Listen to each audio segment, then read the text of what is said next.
This is part 2 of my needlepoint series on how to paint your own canvases. If you missed part 1, it covers all the supplies that you need and how to prep your canvas for painting, so go back and watch that.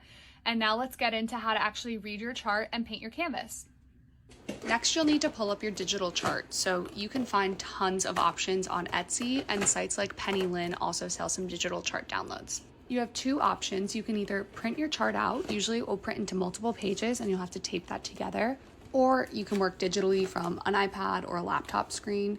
I personally prefer digitally because I can zoom in to where I'm working on, and then I know that's my focus. When you use a larger chart, sometimes it's hard to remember exactly where you were and you have to do a lot of counting.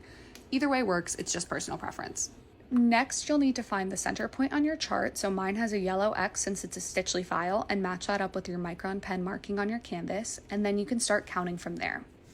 When I am making a new shape for the first time, I like to sketch it out by doing light dots around the entire shape. So I would trace out this entire martini glass with light dots, counting one stitch at a time until I see the entire shape and make sure that it looks right before I go in and fill in each intersection with a lot of paint. I can make another video about acrylic markers versus paint pens because there's pros and cons to both, but I only use acrylic markers when painting for myself, not for friends and family or for canvases I'm selling, because they're just less full coverage. In order to get as much coverage as possible, I like to make a dot marking out the entire shape, and then I make one line up the left side of the intersection and another line up the right side of the intersection. Sometimes I even do top and bottom if it's a really light color to make sure that none of the white canvas is showing through. If you make a mistake, which you definitely will, whiteout can cover pretty much any mistake, and it's much better than white acrylic paint in my opinion. It just covers everything in one layer.